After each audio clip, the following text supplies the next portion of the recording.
kinetics have to do with forces. So there are measures of all the internal and external forces which impinge upon the body during a particular movement.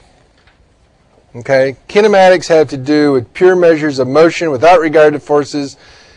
Kinetics had to do with the forces that help produce that motion. Okay? And as I just mentioned, there are internal forces and there are external forces. So what's an example of an internal force?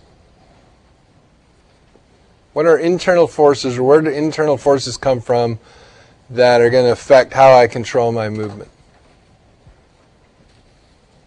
Or another way to ask that, how do I generate internal forces?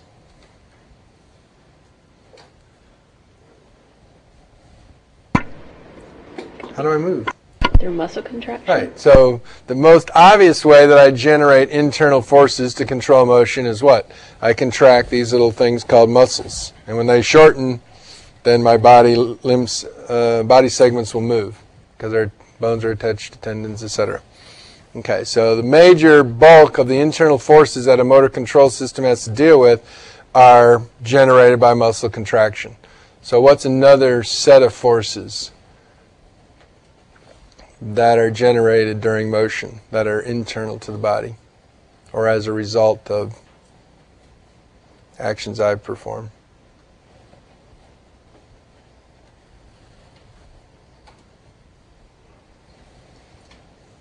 All right, let's go back to our example. So when I raise my arm, obviously I've generated internal forces of my muscles, deltoids, posture control muscles, etc. What's the other force I've generated? Just think about it, the shoulder joint.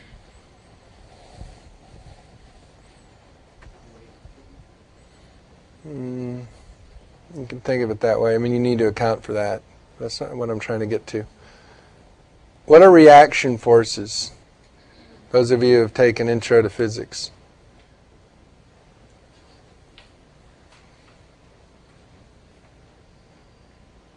What's one of Newton's laws? One of them is what? If I throw an apple up, it's going to come down. What's another one? Every action has an equal and opposite reaction. Right, so every reaction has an equal and opposite reaction. Okay? Right, at least in Newtonian physics. So when I push against the wall, what does it do to me? It pushes back. When I drive, what is this, my humerus into my acromion process, what does it do? What does my acromion process do? Right, it pushes back against, so this part of my arm pushes into here, into this socket pushes back on my humerus. So I create, every time I move, internal reaction forces. Okay?